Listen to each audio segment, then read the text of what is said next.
नरेंद्र मोदी पर जेडीयू में ही दो फाड़, पार्टी नेता केसी त्यागी का बयान, नीतीश भी नहीं है पीएम पद के दावेदार। मार्कंडे काटजू का नया शिगुफा, अब करेंगे भुल्लर के लिए सजा माफ करने की अपील।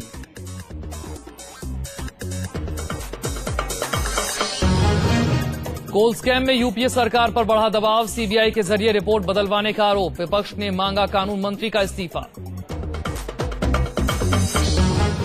कुंडा के डीएसपी मर्डर केस में सीबीआई को मिली बड़ी कामयाबी, गांव के प्रधान नन्हे यादव का बेटा गिरफ्तार, जियाउल हक का मोबाइल बरामद। सोने की चमक पड़ी फीकी, हाल फिलहाल की सबसे बड़ी गिरावट, 10 ग्राम सोने की कीमत 1250 रुपए गिरी।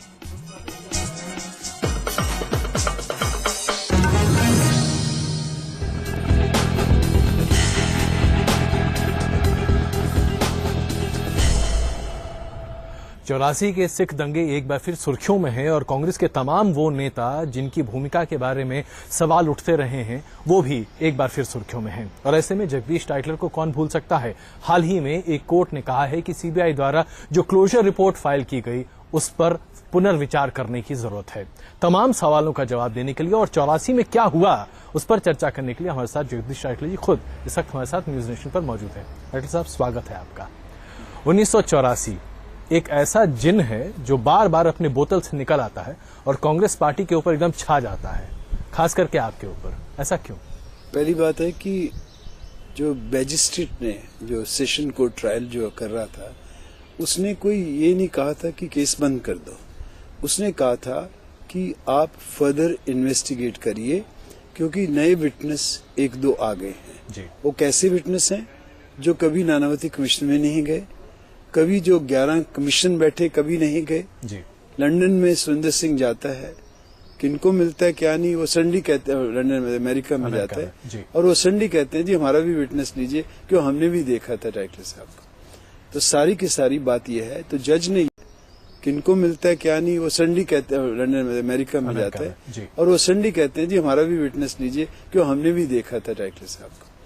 तो सारी की सारी बात यह है, तो जज ने ये कहा है कि आप उन विटनेस का भी बयान नोट करिए और फिर अपनी फाइंडिंग के साथ लिए मैं डिसाइड करूंगी कि हैं गिल्टी या नहीं गिल्टी है। मगर सीबीआई की तरफ से कहा कि हमारे पास कोई सबूत नहीं है कि टाइटलर साहब वहां थे या वो किसी न किसी तरीके से गिल्टी है।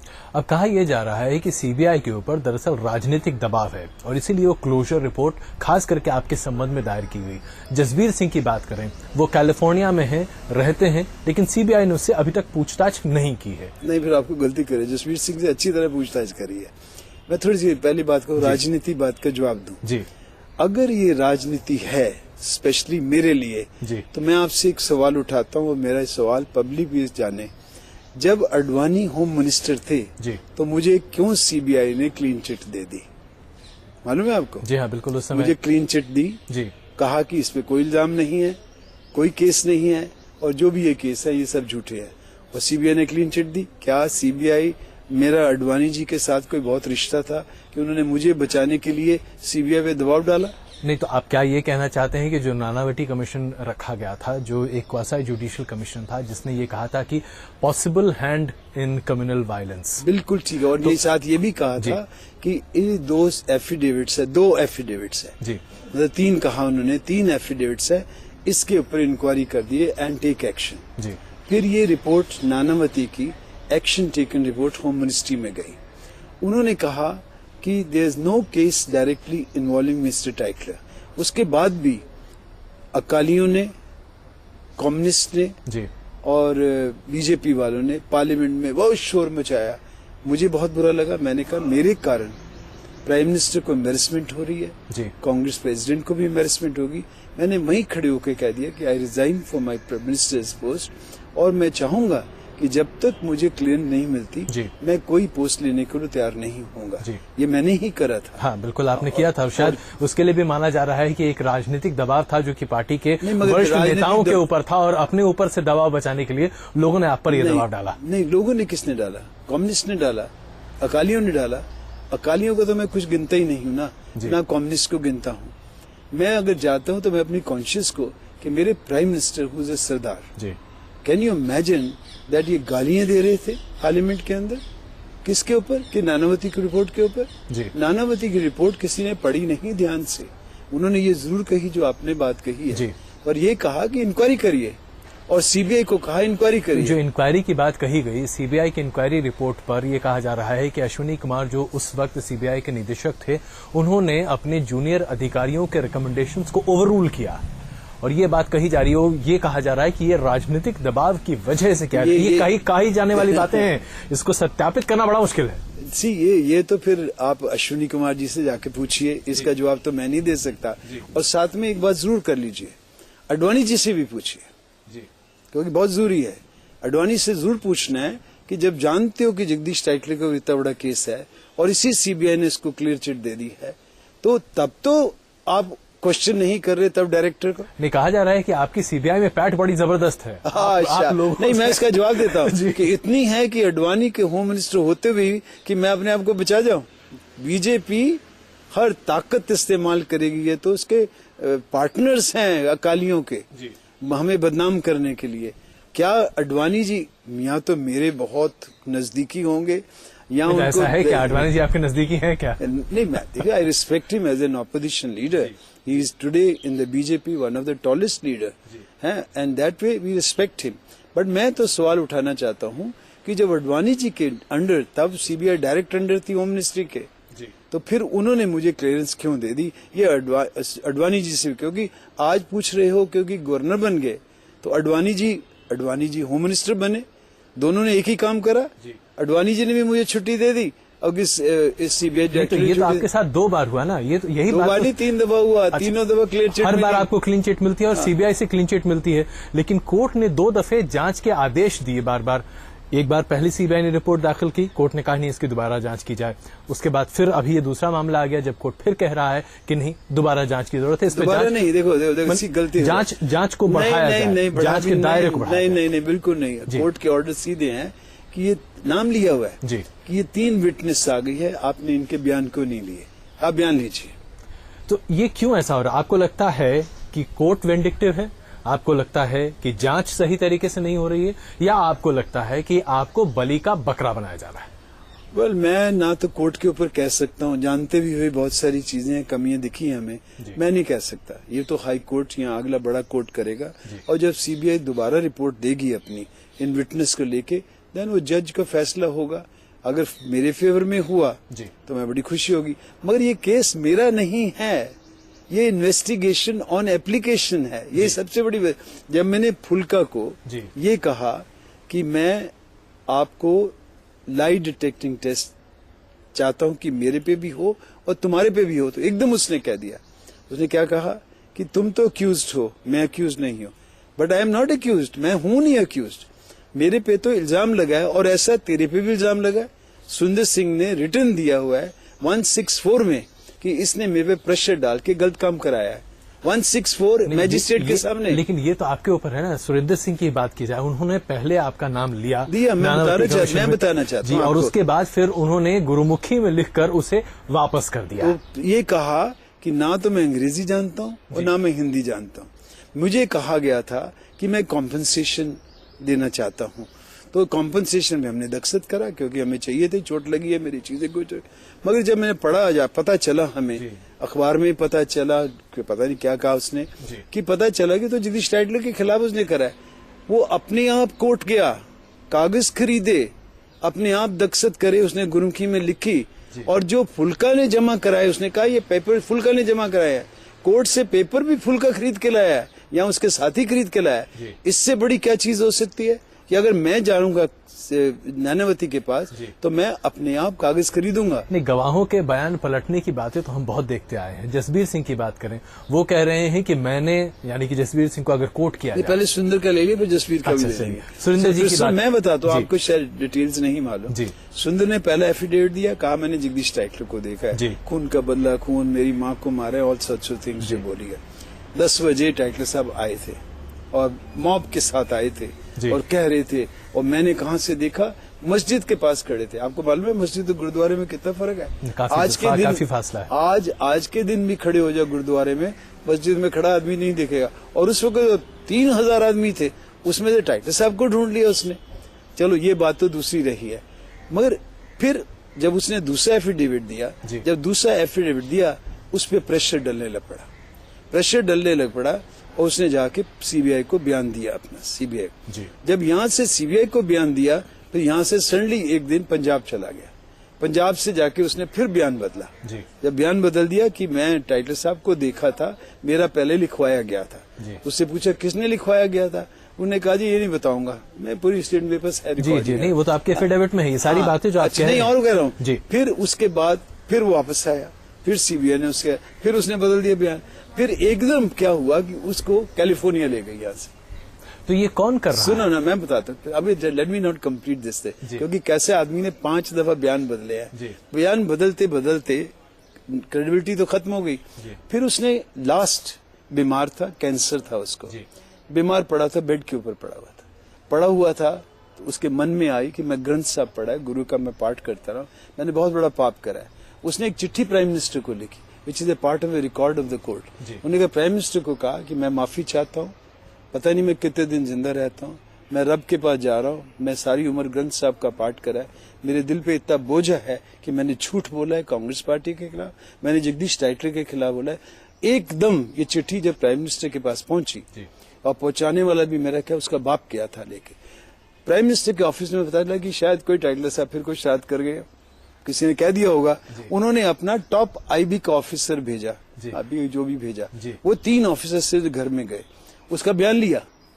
बयान पे लगा उसकी बीवी खड़ी है साथ, उसका भाई खड़ा है साथ, उसका बाप खड़ा हुआ है। उन्हें बाप ने कहा ये हमारे सामने इसने लिखा है और वकील के दस्तखत है, वकील पे लिखवाया गया है। चलिए तो आप ये नहीं, अभी नहीं, अभी बात नहीं खत्म हुई। नहीं सुनो जी, ये बात क्योंकि इससे part of a document which the court has coated. वही तो हम आपसे कह रहे हैं, ये सारे डॉक्यूमेंटेशन है, ये सारी 6 दफा आदमी ने अपने बयान बदले। बिल्कुल, इसमें कोई शक नहीं है, लोग बयान बदल रहे हैं, बदलते रहते हैं। हमारे यहाँ कोर्ट सिस्टम में ये बहुत अक्सर होता रहता है। जसबीर सिंह की भी बात करें, पर एक चीज और है जी, जब 164 में बयान दिया जाता है तो बदलना मुश्किल है। मुश्किल नहीं, बदल नहीं सकते। बिल्कुल, तो उसने 164 में बयान दिया है। चलिए तो ये और उसने कहा है जी कि फुल्का ने मेरे से बेईमानी से काम करवाया था, मैं टाइटलर साहब का कोई नहीं देखा। मैं आपको एक टेप दे दूंगा जी, एक टेप दूंगा जिसने उसने 20 मिनट का पूरा इंटरव्यू एक चैनल जैसे आप मेरा ले रहे हो, उसने चैनल को दिया है। और आप अगर टेप देखेंगे ना तो फिर आपको पता चल जाए कि असली कहानी किसने कराई है, कैसे हुई है, क्यों करी गई। टाइटलर साहब, अब चलिए जब आप इतनी बातें कह रहे हैं तो साफ गोई से फिर हमें ये भी बता दीजिए, ऐसे कौन लोग हैं जो साजिश करना चाहते हैं आपके खिलाफ, ताकि आपके राजनीतिक करियर का ये धब्बा ऐसा बना रहे कि आप राजनीति में सक्रिय हो ही ना पाए? कौन है? एक तो बीजेपी मेरे से बहुत डरती है। मैं बताऊं क्यों? कुछ नाम बताइए। मैं बताता पार्टी अकेले इतनी बड़ी पार्टी क्यों? मैं बता रहा हूँ, आप आए। बीजेपी डरती है। आप अगर देखेंगे रिकॉर्ड जी, तो हर 5वें 6ठे दिन स्टेटमेंट किसकी आती थी? मदन लाल खुराना की आती थी जी, विजय कुमार मल्होत्रा के आते। दोनों को मैंने, दोनों चीफ मिनिस्टर दिल्ली के, दोनों को पॉलिटिकली मैंने हराया। दुनिया में अभी तक कोई ऐसा आदमी नहीं है जिसने बीजेपी के बड़े से बड़े नेता को हराया हुआ है। तो डर तो सबसे बड़ा बीजेपी को मेरे से है। और अकाली इसके दोनों बहन भाई की तरह हैं। दोनों रिश्ते ऐसे हैं अकालियों के साथ, बीजेपी के साथ। दोनों ने मिलकर तमाशा करा कि दिल्ली से एक ऐसा लीडर है जो हमें हर टाइम हराता है और बड़ी पैठ बनी हुई है, इसका सत्यानाश करो। उन्होंने मेरे बारे इतनी स्टेटमेंट दी है कि अगर आप रिकॉर्ड देखा जाए तो मेरे को आपने नाम पूछा ना कि कौन है, BJP I hold them first responsible. और दूसरी बात और है, मैं ही एक ऐसा आदमी हूं जो मैंने एक्सपोज करा है कि बीजेपी के 49 लीडर्स जिनके नाम आर्सन, लूटिंग, रेप 84 के केसेस है, मैं आपको भी आपके देता हूं, FIRs हैं। इन्होंने क्या करा है कि अडवाणी जी के वक्त, मदन लाल खुराना के टाइम, इन्होंने पूरे 49 की 49 FIR जो बीजेपी ने जो लूट मार करी थी 84 विड्रॉ कर ली। अच्छा, तो आप तो मैं एक्सपोज करा। ये 2 चीजें बड़ी इंपॉर्टेंट है तो कि जिसके कारण ये मेरे पीछे लगे हुए हैं। चलिए, तो हम यहाँ पर कुछ देर के लिए रुक रहे हैं। टाइटलर साहब साफ तौर पर बीजेपी पर आक्रामक रुख अख्तियार कर रहे हैं, लेकिन ऐसा क्या हुआ था कि प्रधानमंत्री मनमोहन सिंह और सोनिया गांधी ने सिख दंगों के लिए अफसोस जाहिर किया, माफी मांगी, लेकिन टाइटलर साहब अभी भी अपनी जबान पर अड़े हुए हैं। इस पर बात करेंगे छोटे से ब्रेक के बाद।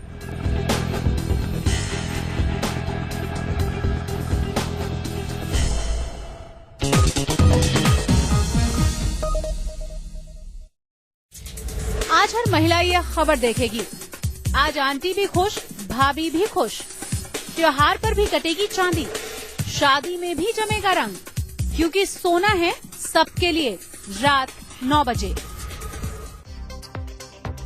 They should not show only one news again and again. मनोरंजक हो लेकिन उसके साथ साथ लोगों में सूचना देने वाली चीज है। ऐसी खबर दिखानी चाहिए जो सही हो। अब होंगी आपकी जरूरत की खबरें। News nation.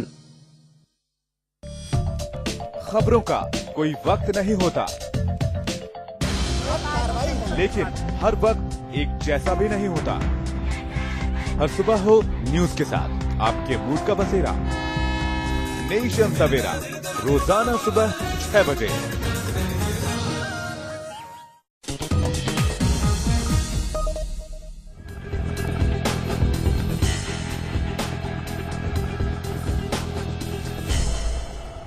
टाइटलर साहब इस वक्त न्यूज नेशन पर मौजूद हैं। साफ तौर पर उनका कहना है कि 84 दंगों की जो धमक उनके ऊपर हर बार बनाई जाती है वो राजनीतिक तौर पर मोटिवेटेड है। भारतीय जनता पार्टी के 2 वरिष्ठ नेताओं का साफ तौर पर नाम ले रहे हैं और कह रहे हैं कि बीजेपी की साजिश है। लेकिन इससे आगे बढ़ते हैं। टाइटलर साहब, अभी ब्रेक से पहले आपने कहा कि बीजेपी की साजिश है। चलिए मान लिया कि एक राजनीतिक द्वंद्व है जो आपके और बीजेपी के बीच में है, लेकिन अगर ऐसी स्थिति है, आप और कांग्रेस पार्टी बिल्कुल पाक साफ हैं, तो प्रधानमंत्री मनमोहन सिंह, कांग्रेस के अध्यक्ष सोनिया गांधी, उन्होंने क्यों माफी मांगी 84 के दंगों के लिए?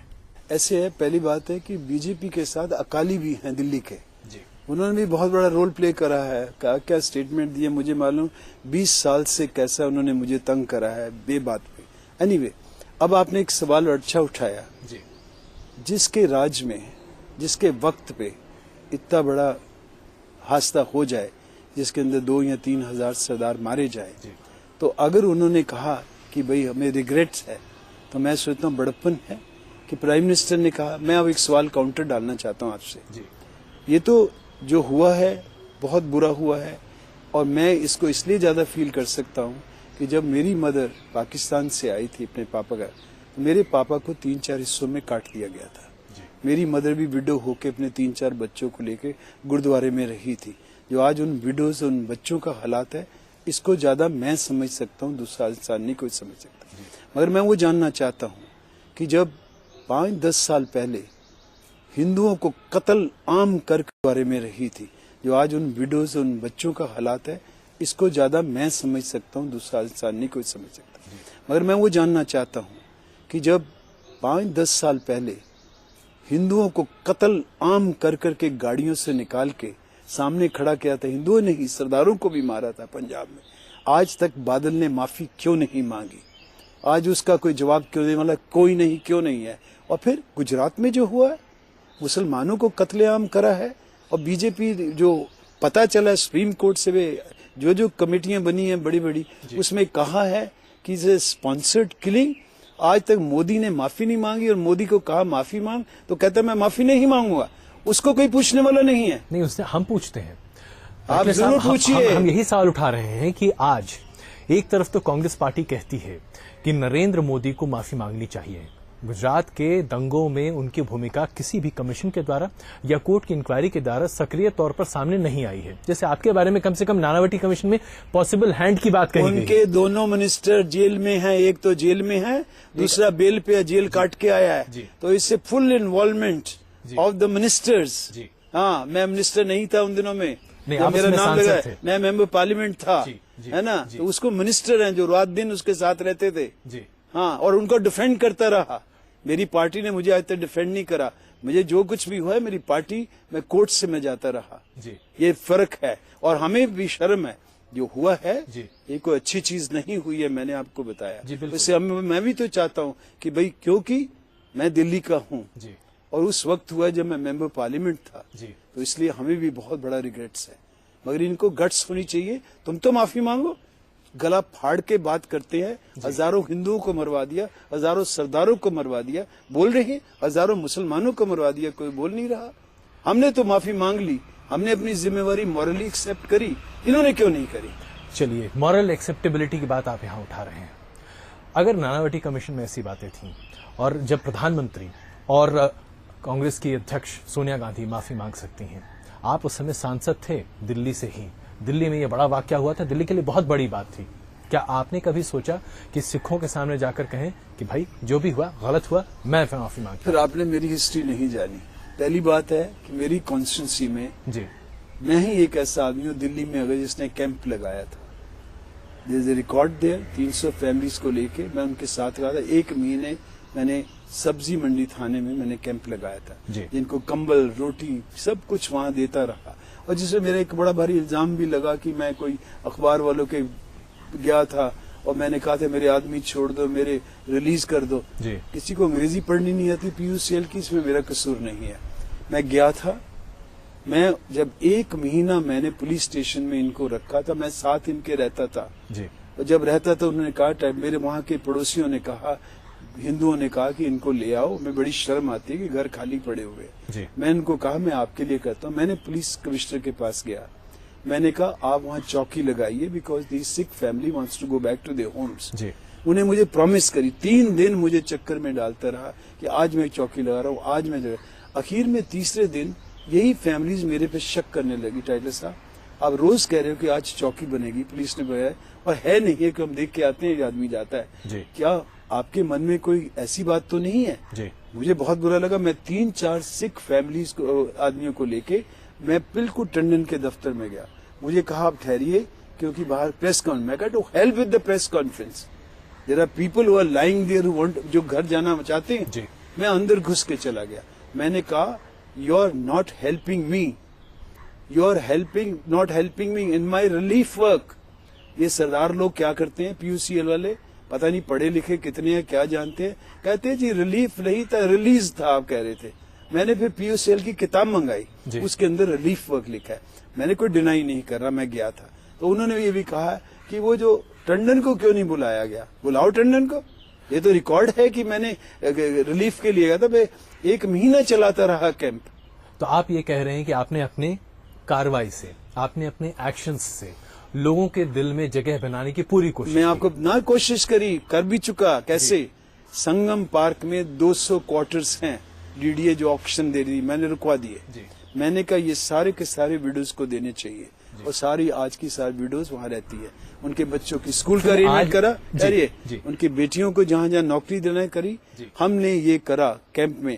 आज भी, आज तो है नहीं है, मुझे मालूम नहीं था कि आपसे सुबह बात हुई, कल भी मेरे घर में विडोज आई जिनकी मदद करी थी। टाइटलर साहब हमें लेके जाओ इन लोगों के पास, हम बताएंगे कि हमने क्या किया। और मेरी कॉन्स्टिट्यूंसी है, एक भी आज भी सरदार लेके आ जाइए जो विटनेस है और क्रेडिबल, उसकी क्रेडिबिलिटी है कि कह दे जगदीश टाइटलर खराब है, हमारी मदद नहीं करी, ये करी, मैं आज भी गिल्टी होने को तैयार हूं। टाइटलर साहब फिर एक बात बताइए, आपने लोगों की मदद की, कैंप्स लगाए, ये तो रिकॉर्ड पर है, इसलिए इस पर कोई इसे डिनाई नहीं कर सकता।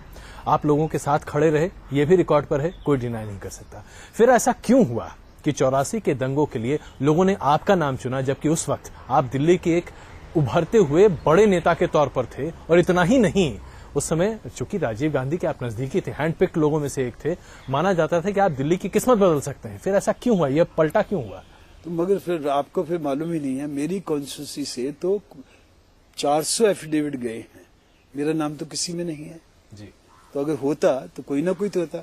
और 11 कमीशन में 10,000 से ज्यादा एफिडेविट डाले, मेरा नाम किसी ने नहीं दिया। This is a first sign कि मेरी इन्वॉल्वमेंट कहीं नहीं थी। क्यों हुआ? 3 एफिडेविट जो डाले हैं, एक एफिडेविट जसबीर सिंह जो था वो मेरी कॉन्स्टिट्यूंसी में नहीं था। जो CBI ने इन्वेस्टिगेट करा, जो कहते मैं 3 तारीख को देखा, वो 3 तारीख तो जोधपुर में था या राजस्थान में किसी शहर में था, दिल्ली में था ही नहीं। उन्होंने कहा मैं वहां था तो वहां गया, उन्होंने CBI ने उनसे पूछा, वो कहते ऐसे कोई इंसान नहीं है। ये तो रही वन साइड।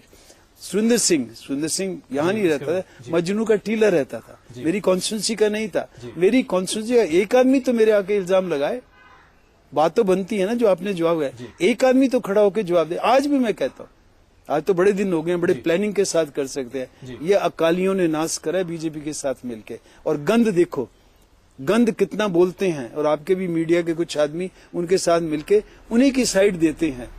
अच्छा टाइटलर साहब एक बात बताइए, 84 में जो हुआ, लोगों ने उसे एक तथाकथित तौर पर स्वाभाविक गुस्से का रंग देने की कोशिश की।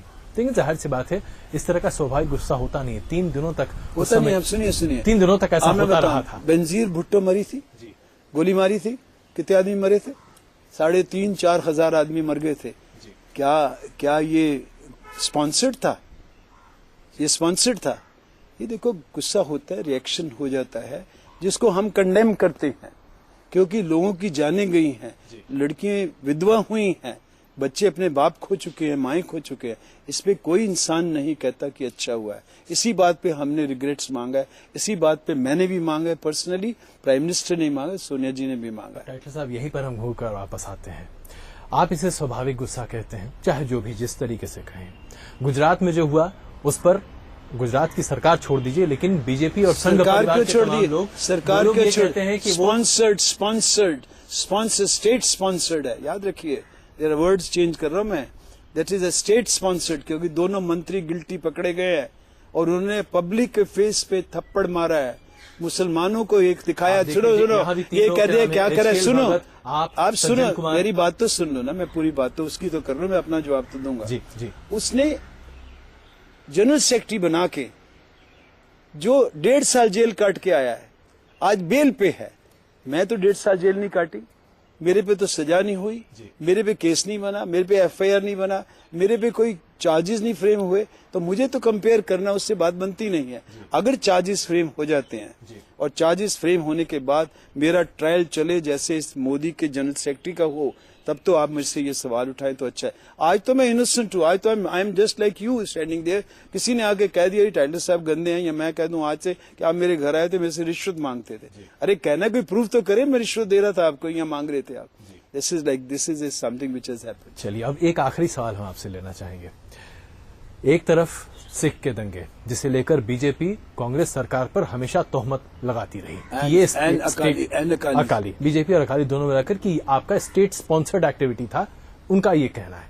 दूसरी तरफ गुजरात के दंगे, जिसको लेकर तमाम विपक्षी दल, जिसमें आप वामपंथियों को भी ले लें और कांग्रेस को भी ले लें, कहते रहे कि ये स्टेट स्पॉन्सर्ड एक्टिविटी है। दो दंगे होते हैं, दोनों के ऊपर राजनीति होती है। इसमें कौन सही कौन गलत? राजनीति, अगर राजनीति होती तो जगदीश नहीं, आज मोदी, नरेंद्र मोदी 3 बार चुनाव जीत कर आते हैं, उसके बाद भी उनके ऊपर मैं तो 5 दफा जीत के आया जी, और सरदारों ने मुझे vote the. I am proud of the fact मेरी कॉन्स्टिट्यूंसी के सरदार है, मेरे साथ है, कि उनको मालूम है जगदीश टाइटो हमारे साथ रहा है। अगर गिल्टी होता ना, मुझे उठा के पहली इलेक्शन में बड़े फेंक देते, because they have the power, उनकी मेजोरिटी है। ये मैं पहले आपको बता दूं, क्यों नहीं मुझे पार फेंका उन्होंने, क्यों मैं जहां 18,000 से जीता था 54,000 तक पहुंच गया। मेरे को तो उन्होंने मार देना चाहिए ना। टाइटल साहब, ऐसी दलील तो नरेंद्र मोदी भी देते हैं, वो कहते हैं कि मेरा विकास की वजह से नरेंद्र मोदी ने स्टेट स्पॉन्सर मारा मुसलमानों को। यहाँ स्टेट स्पॉन्सर नहीं हुआ, जो हुआ है वी रिग्रेटेड, जिस तरीके से भी हुआ है वहां तो स्टेट स्पॉन्सर्ड है। माफी नहीं मांग रहा जी। सबसे बड़ी बात है कि वो गिल्टी है, अगर ना गिल्टी होता वो कभी माफी पहले दिन मांग लेता। माफी नहीं मांग रहा, अगर मुसलमान मर गए, माफी नहीं मांग रहा। नरेंद्र मोदी माफी मांग ले, हाँ, आप उन्हें मान लेंगे कि हाँ वो साफ है? नहीं, मैं नहीं मानूंगा, मैं तो कहूंगा कि वो तो सुप्रीम कोर्ट है। जैसे मैं अपने आप को कह रहा हूं कि मैं मेरे पे करा है ना जी। मैं अपने आप के पास आना चाहता हूं। मैं पार्टी के अंदर इलेक्शन तब लड़ूंगा जब मुझे बिल्कुल सफा सुथरा कोर्ट में जो चल रही है मैं जाऊंगा। मैं तो अपने आप कह रहा हूँ, मोदी को भी ये कहना चाहिए कि जब तक मेरे से इल्जाम लगे मैं घर बैठूंगा ना, मैं इलेक्शन लड़ूंगा, दबाऊंगा, अडवाणी जी को आने नहीं दूंगा, सुषमा स्वराज को आने नहीं दूंगा, मैं सबको, मैं अकेला हूँ। आप क्या करते, ऐसी कोई पॉलिटिक्स होती है इस देश की। हालांकि मैंने आपसे आखिरी सवाल कहा था, लेकिन एक सवाल अभी अचानक दिमाग में आया। कांग्रेस पार्टी, आपने कहा आपके साथ रही जरूर, लेकिन पार्टी का प्रोटेक्शन आपको कभी नहीं मिला इस पूरे मामले को। But I don't need a protection because they know he is innocent. जी, उनको मालूम है ये इनोसेंट है जी। आफ्टर ऑल वो भी जानते हैं क्या है, कैसा आदमी हो, किस बैकग्राउंड का हो। मेरे खिलाफ कोई एफिडेविट ना डाले, स्पॉन्सर्ड एफिडेविट डाल दिया जो बिल्कुल झूठ निकला। वो कोई तो होना चाहिए, यू टेल मी। 14-15 हजार एफिडेविट्स में एक एफिडेविट तो जगदीश टाइटलर के खिलाफ आना चाहिए। ये बताइए, आपको सोनिया गांधी का विश्वास प्राप्त है? वेल, सोनिया, जब तक मैं पार्टी का काम करता रहूंगा तो naturally it depends on her जी। हाँ, ये तो सब कुछ प्रेसिडेंट के ऊपर है, कांग्रेस प्रेसिडेंट के ऊपर है। और अगर मान लीजिए कि अभी ये कोर्ट केस ना आया होता और फिर से दोबारा जांच की बात ना शुरू होती, जाहिर सी बात इसमें वक्त लगेगा और आपके लिए भी 2014 के चुनाव सामने हैं, आप उसमें चुनाव लड़ना चाहें। 2009 में आपने अपना नाम वापस ले लिया। Nobody wants to fight or say that I want to fight. It depends on the Congress president. If you find a capable person who can win the election, ji. we leave it to that. That we are a disciplined party. Ji. In that way, लेकिन आप लड़ना I want चाहेंगे? to tell you, ji. right from the beginning, I have always considered a party above me. Ji. And it is always above नहीं, me. आपने 2009 में ये साबित किया भी, आपने अपना नाम वापस ले लिया। मैं कहता हूँ, आप 2014 में मैं अपने आप कहा है आपसे, जी. मैंने 2-3 चैनल्स में भी कहा है, अगर मेरे पे चार्जेस फ्रेम हो जाते हैं, जी. मैं हर पोस्ट से दूर हो जाऊंगा। और अगर प्रूफ हो जाता है कि मैं वाकई में गिल्टी हूँ, केस चलने लपट जाता है, जी. और मैं गिल्टी निकल आता हूँ, मैं राजनीति छोड़ दूंगा। टाइटले साहब, बहुत बहुत धन्यवाद न्यूज नेशन से बात करने के लिए। टाइटले साहब की खुली चुनौती कि ये राजनीति छोड़ देंगे अगर इनका लेश मात्र नाम भी सामने आ जाए।